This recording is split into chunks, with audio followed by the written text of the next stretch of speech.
हम डिस्कस करेंगे how to prepare for the NORCET. इसमें हम आपको पूरी स्ट्रेटजी बताएंगे कि आपको क्या क्या करना है नॉर्सेट क्लियर करने के लिए। पूरी इफेक्टिव स्ट्रेटजी है, डीप रिसर्च की हुई है, ज़रूर पूरी वीडियो देख के जाना। पहले तो हम आपको ब्रीफ एक्सप्लेनेशन देना चाहते हैं जिनको नहीं पता है कि नीट होता क्या है। ये एम्स द्वारा कंडक्ट किया जाता है, एमसीक्यू बेस्ड इसमें क्वेश्चन आते हैं, मतलब एमसीक्यू दिए होंगे, आपको आंसर करना है। क्लिनिकल प्लस थ्योरी बेस्ड इसमें जो होते हैं क्वेश्चन आते हैं। पहले तो हम आपको बताएंगे कि क्वेश्चन कैसे होते हैं। एक तो होते हैं कंसेप्ट बेस्ड, जैसे कि अब नर्स को क्या करना चाहिए। जैसे एक नर्स है, उसकी नीडल स्टिक इंजरी हो गई, कि HIV का पेशेंट था, ठीक है, उसको वो नर्स इंजेक्शन वगैरह दे रही थी और वही इंजेक्शन पेशेंट को लगाने के बाद उसके खुद को हाथ को लग गया, तो उसमें what should the nurse do, उसको भी क्या करना चाहिए। एक तो ऐसे आते हैं कंसेप्ट बेस्ड क्वेश्चन, जैसे एक पेशेंट बेड से गिर गया तो उसको वो पहले डॉक्यूमेंटेशन करनी चाहिए या फिर किसी को हेल्प के लिए बुलाना चाहिए। अलग अलग तरीके की ऑप्शन दी हुई आती है कंसेप्ट बेस्ड, कि अब इस नर्स को आगे क्या करना चाहिए, तो वो होते हैं कंसेप्ट बेस्ड। एक होते हैं मेमोरी बेस्ड, जैसे नॉर्मल हार्ट रेट कितना होता है, नॉर्मल बीपी कितना होता है, first vaccine given to the patient newborn, उसको कौन सी वैक्सीन दी जाती है न्यूबॉर्न को, BCG। तो ये आते हैं मेमोरी बेस्ड। दो टाइप के क्वेश्चन होते हैं, जैसे which position is best for a patient with breathing difficulty, तो ये क्या है, ये आ गया मेमोरी बेस्ड, ये आपको याद रखना पड़ती है ये सारी चीज़ें। और जो कंसेप्ट बेस्ड है उसके आपको दिमाग लगाना होता है कि क्या करना होता है। उसके बाद आते हैं प्रीवियस ईयर क्वेश्चन से रिपीटेड, जो बार बार रिपीट हो रहे हैं, जैसे जो इंपॉर्टेंट क्वेश्चन आए हैं या फिर प्रीवियस ईयर में से कोई भी, तो उसमें से भी बहुत क्वेश्चन आते हैं। तो ये आपको तीनों चीज़ें ये हैं वो प्रिपेयर करनी है। उसके बाद हमको बहुत इंपॉर्टेंट स्ट्रेटजी बताने वाले हैं, वो है सिलेबस की। आपको कौन सा सब्जेक्ट ज़्यादा पढ़ना है, कौन सा कम पढ़ना है और किस में क्या पढ़ना है, ठीक है। पहले तो इसके कोर सब्जेक्ट हाई वेटेज, जिनकी वेटेज सबसे ज़्यादा हाई रहती है, वो है मेडिकल सर्जिकल नर्सिंग, ये सबसे ज़्यादा इंपॉर्टेंट है। Fundamental nerve nursing another important subject, anatomy and physiology another important subject, pharmacology, microbiology, ये सारे सब्जेक्ट जो हैं वो कोर सब्जेक्ट है बेसिक्स के टाइप से। अगर आपने ये सब्जेक्ट्स अच्छे से कर ले तो 50-60% पेपर तो आपका ऑलरेडी कवर हो चुका है। उसके बाद सेकेंडरी सब्जेक्ट जैसे हो गया कम्युनिटी हेल्थ नर्सिंग, ये इजी भी होती है, साथ के साथ स्कोरिंग भी होते हैं। जैसे OBG पीडियाट्रिक, ये तीनों सब्जेक्ट जो है इजी भी है, साथ के साथ स्कोरिंग भी है। और psychiatric nursing, mental health nursing, ये भी सेम। उसके बाद आपको फोकस करना है इनमें से इंपॉर्टेंट डिजीजेस पे, नर्सिंग केयर पे एंड नेशनल प्रोग्राम पे, कि ये नेशनल प्रोग्राम ये कौन से ईयर में लॉन्च हुआ था, इसमें क्या फैसिलिटीज़ थी, या फिर इसमें नर्स का क्या रोल है, वो सारी चीज़ें इसमें क्या करनी होती है, डिस्कस करनी होती है, याद रखनी होती है। उसके बाद ये एक और इम्पॉर्टेंट पोर्शन है, ये इसमें शॉर्ट एंड स्कोरिंग सब्जेक्ट, इनका सिलेबस भी कोई ज़्यादा बड़ा नहीं होता है, और साथ के साथ अगर आप इनको अच्छे से कर लेते हो तो ये स्कोरिंग है, इसमें ज़्यादा कॉम्प्लेक्सिटी भी नहीं होती है। जैसे न्यूट्रिशन हो गया, साइकोलॉजी हो गया, सोशोलॉजी हो गया और फर्स्ट एड हो गया, ये सारे सब्जेक्ट्स जो हैं वो स्कोरिंग सब्जेक्ट्स हैं। उसके बाद हम आपको अब बताने वाले हैं बेस्ट स्टडी मेथड, आपको कौन सा मेथड यूज़ करना है स्टडी के लिए। जैसे पहले तो आपको क्या करना है, आपको बुक्स यूज़ करनी है। आपने जो अपनी BSc या फिर नर्सिंग में GNM में आपके पास बुक्स थी, जैसे आपकी फंडामेंटल की बुक्स थी, आप उन्हीं को पढ़ो सबसे पहले तो, बाकी और बुक आप बाद में पढ़ना, पहले आप उन्हीं को पढ़ना है, उन्हीं बुक्स को, ठीक है।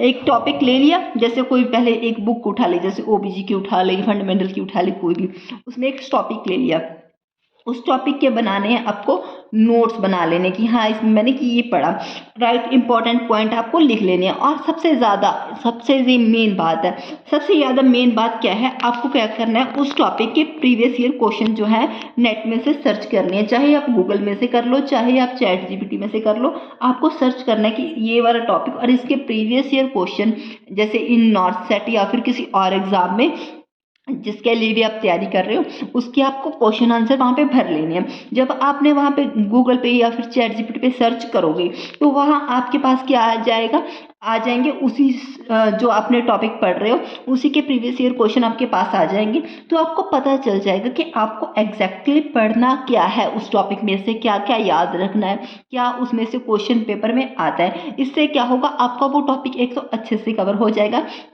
ऊपर से आपका पढ़ने का भी मन करेगा, क्योंकि जब हमें पता होता है कि ये चीज़ एग्जाम में आ रही है तो हम ज़्यादा अच्छे से पढ़ते हैं। और हमें जैसे हम वैसे पढ़ रहे हैं तो हो सकता है हम उस चीज़ को इग्नोर कर दें, लेकिन जब हमें पता चलता है कि हाँ इसका ऐसे करके क्वेश्चन पूछा गया तो हम अच्छे से पढ़ते हैं। तो ये मोस्ट इफेक्टिव स्ट्रेटजी है।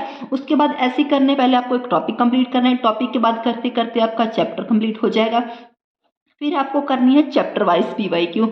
आपको बोलना है गूगल को कि या फिर चैट जीपीटी को कि मेरा ये वाला चैप्टर है, इसमें से मुझे प्रीवियस ईयर बता दो। तो आपको उसमें से सारे प्रीवियस ईयर क्वेश्चन जो है वो कवर कर लेने हैं। इस तरह से आपका क्या हो जाएगा, जो आपका चैप्टर है वो भी कवर हो जाएगा। ऐसे करते करते आपका सिलेबस, आपकी एक बुक कवर हो जाएगी। बुक कवर करने के बाद फिर से आपको प्रीवियस ईयर क्वेश्चन करने हैं।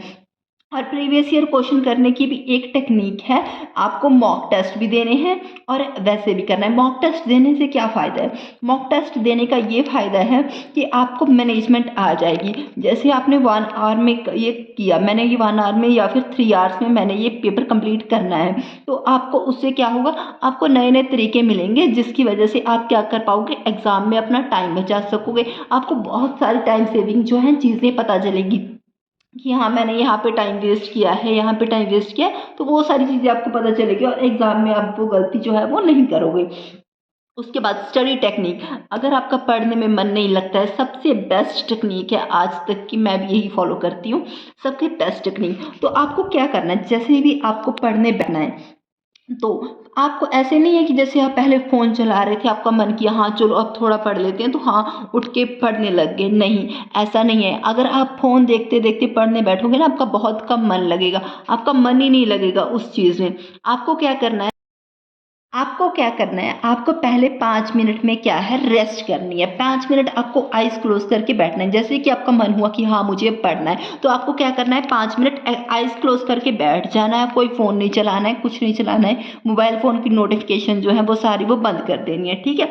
उसके बाद आप 5 मिनट आपने अलार्म लगा लेना है। 5 मिनट के बाद आपको उठना है। जैसे आपने अलार्म लगा लिया, 5 मिनट के बाद उठ के माइंड फ्रेश करके फिर आपको पढ़ने बैठना है। पढ़ना कितना टाइम है, नोटिफिकेशन वगैरह सारी ऑफ कर देनी है। पढ़ना है 25 मिनट, 25 मिनट तक आपको पढ़ना है। 25 मिनट पढ़ने के बाद आपको आपका अलार्म फिर से लगाना है, आपको नज़र रखनी है फ़ोन पे। 5 मिनट का फिर से अलार्म लगाना है। 5 मिनट आपको सो जाना है, सो नहीं जाना है, मतलब आइज़ क्लोज करके बैठ जाना है। उस टाइम पे आपको कोई अपना फ़ोन नहीं देखना है या फिर कोई और एक्टिविटी जो है वो आपने नहीं करनी है, ऐसा कुछ भी नहीं करना है, ठीक है। तो 5 मिनट बैठ के अलार्म लगा के उसके बाद जैसे ही 5 मिनट ख़त्म हुए, साथ के साथ कंटेंशन से उठ के फिर आपने पढ़ना शुरू करना है और सेम साइकिल करना है। 25 मिनट तक फिर पढ़ना है, फिर 5 मिनट की रेस्ट लेनी है। इससे क्या होगा, आप डिस्ट्रैक्ट नहीं होगे। जैसे आप पढ़ते जाते हो, जैसे जैसे आपने 1 घंटा कंटिन्यूस पढ़ लिया, तो उससे क्या होगा, आपका आप डिस्ट्रैक्ट होना शुरू हो जाओगे। आपको लगेगा कि मैं थोड़ा टाइम फ़ोन चला लूँ या इधर उधर चला जाऊँ। तो आप अगर फ़ोन चलाना शुरू कर देते हो एक बार, तो वो रील्स आती जाती हैं, आप स्क्रॉल करते जाते हो, तो वो स्क्रॉलिंग जो है वो ऐसी चलती रहती है। तो इसलिए आपको उस टाइम पे रील्स वगैरह जो है वो ओपन नहीं करनी है। उसके बाद आपको वो कोई भी एक्टिविटी नहीं करनी है, जस्ट आइज़ क्लोज करके बैठना है 5 मिनट और 5 मिनट के बाद कंसिस्टेंसी से उठ जाना है। उसके बाद प्रैक्टिस करने अपने एमसीक्यू प्रैक्टिस करने हैं। Focus on why others are wrong.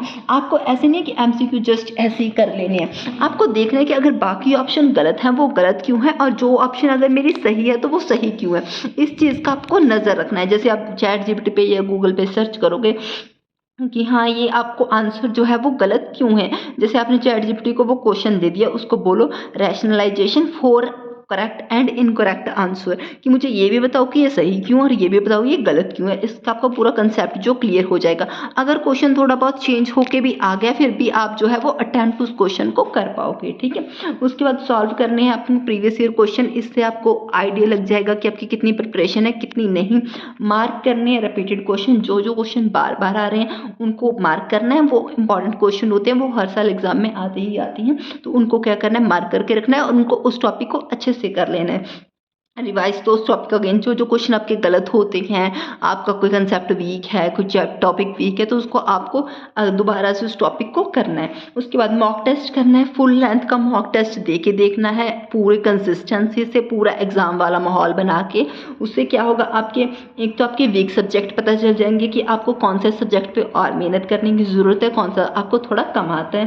Silly mistakes आपकी कई बार होता है कि हमें ये क्वेश्चन पता होता है, आंसर पता होता है, लेकिन हम कुछ ना कुछ ऐसे मिस्टेक कर जाते हैं। जैसे कई बार मार्क ही गलत कर देते हैं, तो उनसे आपको अपनी सिली मिस्टेक्स जो है वो पता चल जाएंगी। और टाइम मैनेजमेंट सबसे ज़्यादा इंपॉर्टेंट हो, टाइम मैनेजमेंट है। अगर आप मॉक टेस्ट देते हो तो आपका टाइम मैनेजमेंट अच्छे से हो जाएगा। कई बार क्या होता है, एग्ज़ाम तो हमें आता होता है लेकिन क्या होता है टाइम कम रह जाता है। इसलिए जब आप मॉक टेस्ट देंगे ना आपको पता चल जाएगा कि कौन सी चीज़ों पे टाइम वेस्ट करना है, कौन सी चीज़ों पे टाइम वेस्ट नहीं करना है। और एक एग्ज़ाम में और स्ट्रैटेजी होती है, एग्ज़ाम में कुछ क्वेश्चन जो होते हैं वो बहुत ज़्यादा डिफ़िकल्ट होती हैं। ऐसा 5-10 नंबर का पेपर ऐसा आता है जो बहुत ज़्यादा हाई होता है। उनसे क्या होता है रैंक डिसाइड होता है, क्योंकि जिसने पूरा डीप रिसर्च अच्छे से पढ़ा हो उनको वो क्वेश्चन आते होते हैं। तो वो एक तो रैंक डिसाइड करने के लिए होते हैं, एक आपका टाइम कंज्यूम करने के लिए होते हैं।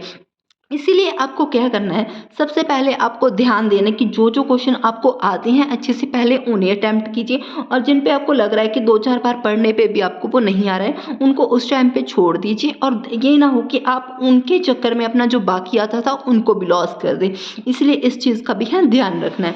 उसके बाद आपको कॉमन मिस्टेक जो आपको नहीं करनी है स्टडी के दौरान, टू मैनी बुक्स। ऐसा नहीं है कि किसी ने बोला ये बुक बेस्ट है तो हमने ये ले ली, फिर वो किसी ने बोला ये बुक बेस्ट है। आपको जो जिसमें से अच्छा समझ में आ रहा है, मेरी तो बात यही है कि आपकी जो नर्सिंग की बुक थी बीएससी की जीएनएम की, उन्हीं में से पढ़ो, वही फंडामेंटल होती हैं, उन्हीं में से अच्छे से कवर करो। वही से आपका बेसिक जो है वो क्लियर हो जाएगा, और एडवांस में भी। उसके बाद इग्नोरिंग फंडामेंटल, वही फंडामेंटल की बुक्स जो आपकी बीएससी नर्सिंग के टाइम थी वो सबसे आपकी मेन वही होती हैं। उसके बाद नॉट रिवाइजिंग, ये नहीं कि पढ़ते जा रहे हैं पढ़ते जा रहे हैं पढ़ते जा रहे हैं, रिवाइज हम कुछ कर नहीं रहे हैं। तो उससे क्या होगा, आप एक बार तो पढ़ लोगे लेकिन आपके याद कुछ खास नहीं रहेगा।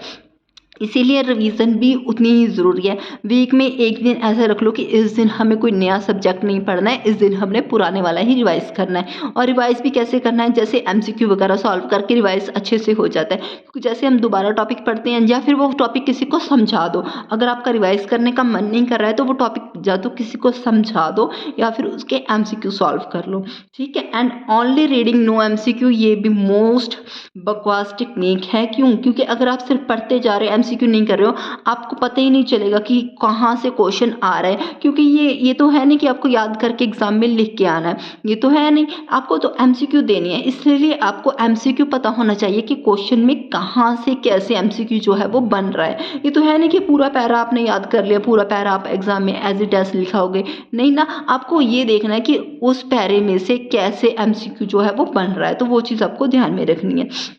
और भी अगर आपको किसी चीज़ की इन्फॉर्मेशन चाहिए तो हम अपनी इंस्टाग्राम आईडी मेंशन कर देंगे। अगर आपको किसी बुक चाहिए या फिर कोई और हेल्प चाहिए या फिर कोई और क्वेश्चन है तो हमें डीएम करें इंस्टाग्राम पे। सब्सक्राइब करना ना भूलें, हम नॉर्सेट के प्रीवियस ईयर क्वेश्चन जो है यहाँ पे डालते रहते हैं, तो प्लीज़ सब्सक्राइब जरूर करें, लाइक ज़रूर करें। Thank you.